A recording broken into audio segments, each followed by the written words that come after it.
The most beautiful thing about a healing journey is when you stop trying to be healed. When you start noticing the places where you are whole, and you start noticing the things that you are calling unhealed, that you need to stop everything and do before you give yourself permission to do the thing your heart really wants to do. This is golden, because you can feel whole without being healed. And I have to tell you, some of the nastiest people I know are healed. And why are they nasty, Brandy? They're not really nasty.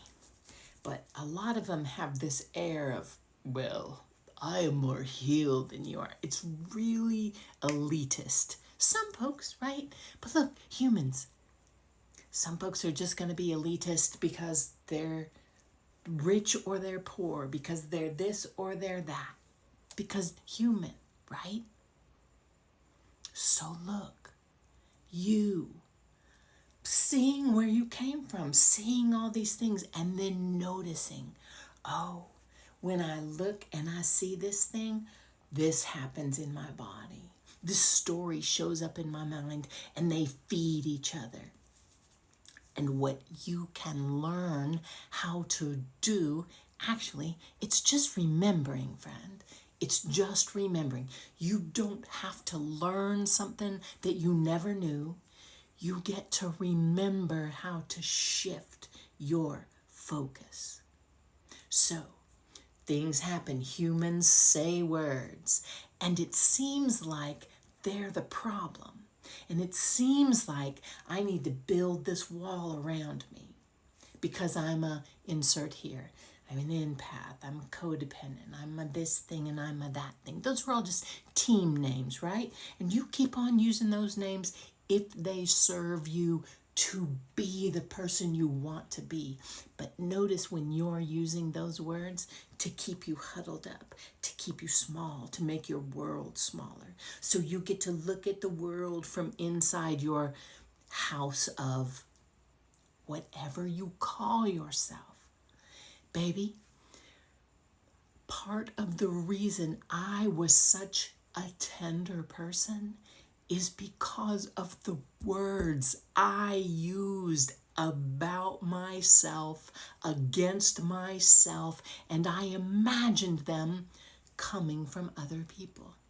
Now look, maybe somebody else did say those words about me, but then when they shut up, who kept saying it to me?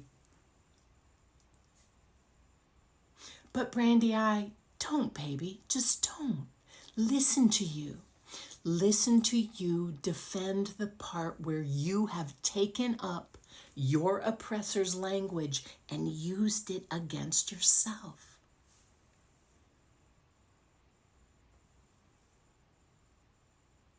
Can you hear an air conditioning?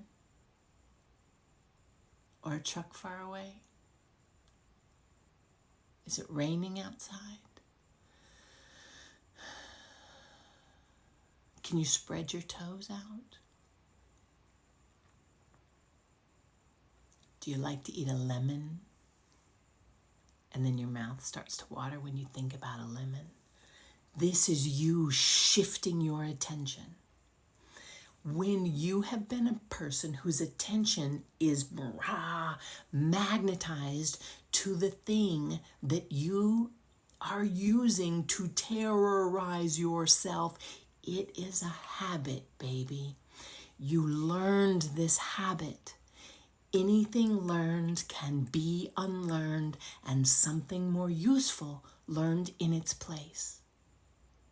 When you fight with yourself about, I shouldn't feel like this and I should be more along the path, and your shoulds and your shouldn'ts are not serving you. You know where you ought to be? Here you are. You know how I know? Here you are now.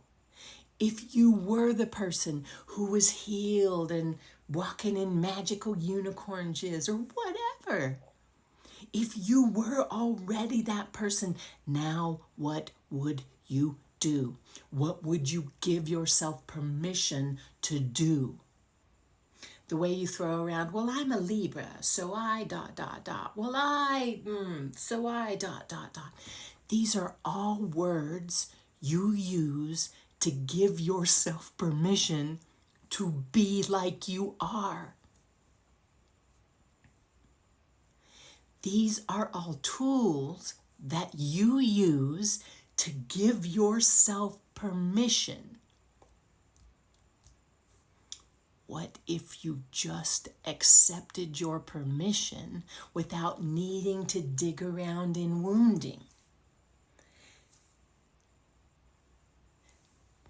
If you think anyone in your past, in your lineage, took something from you, it doesn't matter what they do or what they say.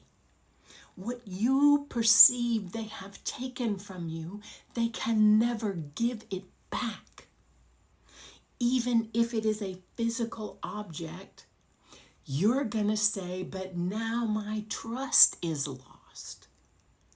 And so much comes from how you speak about it. I know a person that anything, they're going to show up at my desk and they're going to ask me all about the things that are frustrating to me. And you know what I know? That person, all of those words I said, are going to go back into offices. So you could say, well, don't trust them. No, I do trust them. I trust them that words I say that they choose are going to go back in offices. Right? Do you see? That feels different. I can't trust her. Oh, I can trust her. Am I mad with her? No.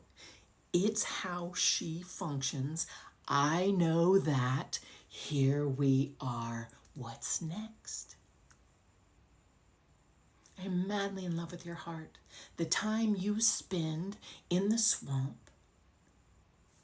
being swampy about that you need healing and you got to get healing and you can't be healed and you're tired of your healing journey. All of that time was nutritious for a while. And sometimes what comes next is fire season, to get a little steam so we can motivate you out of your swampiness. There's nothing wrong with swampy season. There's nothing wrong with fire season, except some people have a problem with fire season because they get more kind attention when they are in the swamp. So it becomes this self-defeating loop, you know? This loop where they get rewarded for not being healed. But not you, baby. Because you're starting to see it. You can feel whole without being healed. Because none of us are getting healed until we stop breathing. You didn't show up as human to be healed. You showed up as human to feel things, to notice things, to love things, to have big feelings about stuff. You did. I'm madly in love with you. When you're ready to think differently about this stuff, there are different ways that you and I can play. Oh, hey, by the way, I am Brandy Moran. And I would love to hang out with you and show you a different point of view. Because everything everybody has ever said at any time is made up. Why won't you make up a story that serves you? Unless your story about being unhealed is serving you, and then just tell yourself the truth about it.